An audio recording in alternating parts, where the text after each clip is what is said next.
the comments, subscriptions, and the shares. We see the shares. Thank you so much. We definitely see you.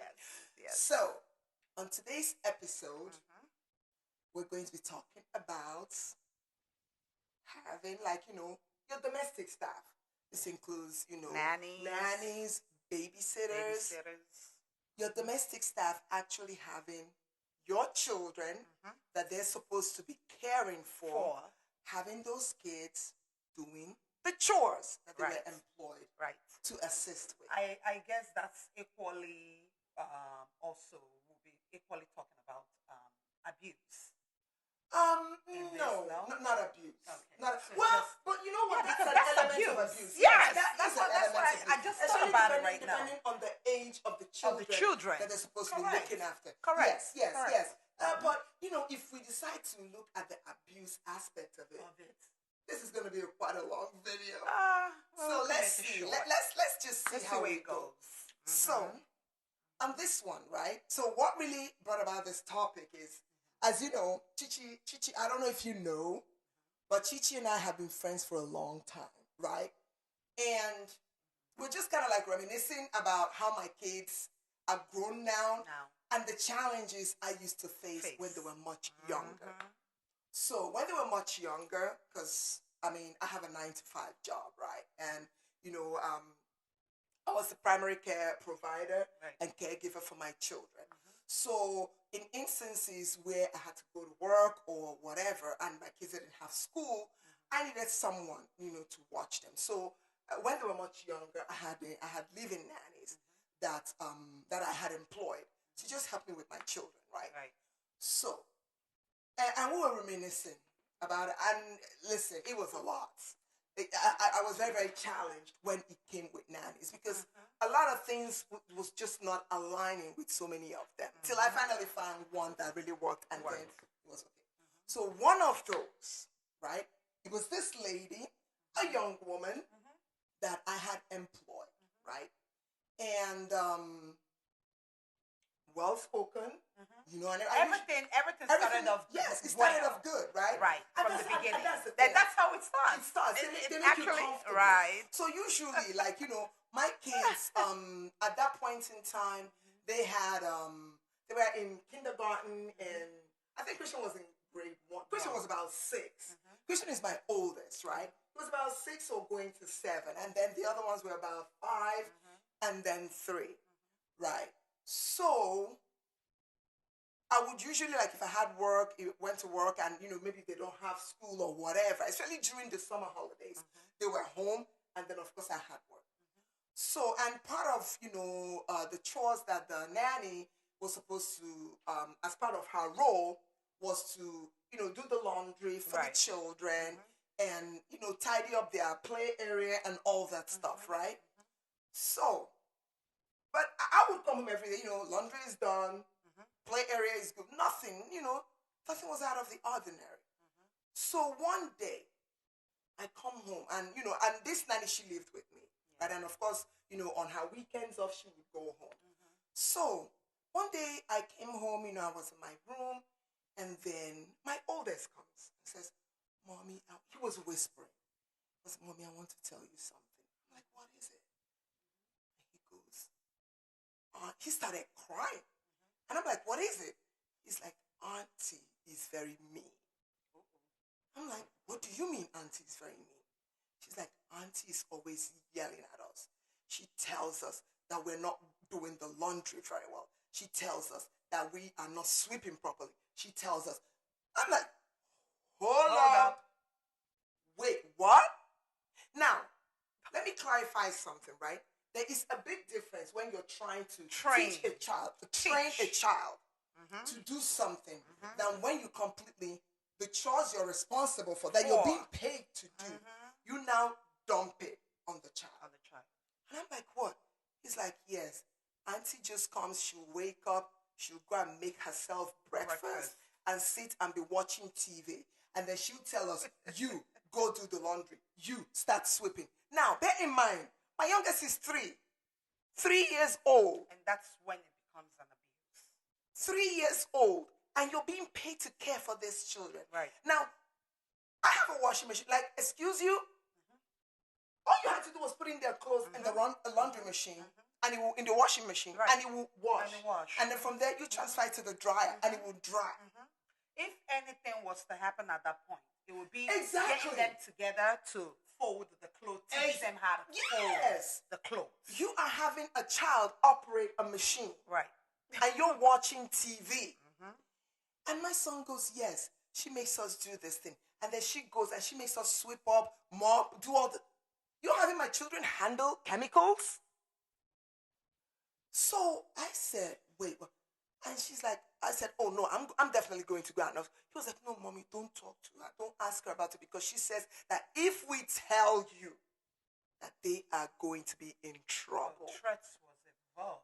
Oh my Lord. Threats was involved. Listen, I started crying, first of all, because I cannot imagine, like, my heart was broken.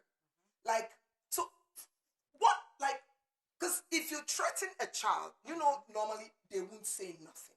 Right. But I can just imagine how burdening it was for Christian to now, regardless of the threats from the nanny, to now come and tell me. Because he says that she be yelling at them. I'm like, this is somebody that I handed my kids over to you. I trusted you. We share the same, like you, we are under the same roof. Whatever I cook, you eat. We eat from the same pot. Like, I leave everything, like nothing. I leave my room open, like everything. So I called her. She's like, oh, no. I'm like, because I don't trust myself with what I'm going to do to this one. She's like, no. Bottom line, she got to go. I'm like, you know what? Because I don't trust myself, and I don't want this woman to come and tell me something. To come and accuse me of something. I said, it got to come. That's what you were actually worried about. I said, no. Right. I need a witness. I need a witness. So the following day, I didn't go to work. I called the lady. I was like, listen, you know what? This is not going to work. This is not going to work. I don't need your service. She's like, oh, why? I said, no. There's no need. There's no need. I don't need your services. No need. At this point, there's no need yourself. Exactly. Right. I was like, you know what? I need you to pack your things. I'm going to call you a cab. Pack up your things. So I said, while she was busy packing, I was like, where are you? She's like, I'm almost there. So as soon as she came in, I said, wait. I was waiting for the woman. Because my kids were not even home. I had dropped them off at school that day. So she now packed up all. So I said, no. Come and be going. So she bundled all her stuff and she left. So it just got me thinking, right? Like, kids. I like my kids to learn. Like, know how to do chores, you train them. But like you said, if she does laundry, let's fold. She can possibly bring the three of them together and teach them how to fold the clothes. At that age, I don't see the need to, those kind of things. Dump your job. Your job on kids. On the children. Yes. For me, it makes no sense. These are kids. These are kids that basically, like, they don't know nothing. Especially, like, he's wanting, like, okay, come, let me show you how to clean the table. Things that don't require, chemicals or, like, exposes them to some form of danger. And this, makes me, it leads me to say, you guys need to check on your children. Yep. Right? Especially when you have nannies in the house, right? Because some open up that channel of conversation. Right, open up that channel of conversation. And because guess what? Her child was bold enough to come to mommy to tell mommy what was going on in the house. You have kids that will never, ever, let's say, even we have kids that their parents don't make them comfortable enough to come. Both time, exactly. The way you basically your attitude, they're not comfortable coming to you. You understand? So they're just not comfortable. So you have to make yourself available, and create that, space for them to be comfortable to tell you things like this. Because it happens in your home. Things happen in your home with nannies, but because you don't have that space, you don't create that space, don't create that, and make them feel comfortable to come and tell you the things that is going on in your home. You understand? They will never tell you. They will never tell you.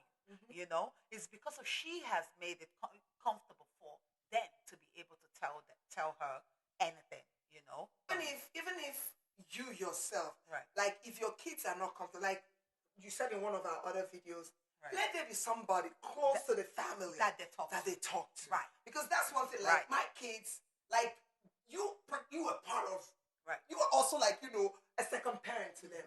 Like I know so many instances, even when maybe, you know, when my son was hitting teenage years and, you know, and you will come and talk, let there be somebody that they can talk to. And they can listen because, to. Yes, because I promise you, like, you really don't know what's going on when you're not at home. Right. And right. you leave your underage children. Right. And that person, that their caregiver, right. that their nanny, that their babies, that their that adult you leave them with can do and undo. Right. You don't want so much people, you know, they can possibly talk to, because don't forget, if you have it open where they can equally talk to a lot of people, a lot of stories start the stories start moving and circulating around. One or two uncle or auntie that's enough. That is responsible, equally responsible to, you know, give them the best advice to the best of their abilities. You know, they should have one of those. And you know, after that incident, remember the next series of hiring, and I had an application that they had to fill out. They had one of my friends, like, you know, pulled an application form. You have to fill out your application. After that, you have to attest. Right. There was an attestation. Right. You know, so I wasn't playing because I didn't. One thing I don't want, right? I don't want my children to have any form of trauma. Like the States already has so many challenges. Even the already. schools. The schools, you know, everything. The schools. So the home is supposed to be a safe space for them. And I didn't want anything to make them uncomfortable in their own home. You know? So, I mean, that was it. But let me know, you know, in the comments. Let us know in the comments, you know, have you ever experienced such a thing? How did you handle it? Right? That's right. How did you handle it? And hopefully there was no, you know, negative impact on the child involved. Like, there was no impact on my kids. Like, you know, we spoke to them like, oh, no. And, you know, based on the fact that they saw that, oh, I addressed it immediately. And the lady was no longer part of our household, they were fine. And that makes them trust you even more to tell you if there's any other thing going on with the new name. And you know what? And that leads me to another thing, right? When your kids come to you with something, right, let's listen and believe them. Right. Besides also believing them, don't shun them off. Yes. We tend to do that. Like, go sit down. Right? Not every time, right. Not every time a child comes to talk to you, you shun them off. It doesn't. You don't have to be tired at that point. You don't know what they're about to tell you. You understand? Because for a child to take out time wanting to talk to you, right? Because listen, these children have friends. Yep. They have friends to talk to, right? So for them to even wanting to talk to you, you know, you must know they need your audience. Yep. You know, so always create that space. 5 minutes of your time. Doesn't take a lot. All right, guys, that's all for today in this episode. So bring them comments. You know, give us those comments. Let's see. Let's chat about it. How do you handle these kind of situations? Make sure to subscribe, guys. Make sure to subscribe. Yep. Hit that subscribe button and share. All right. Bye, guys. Take care.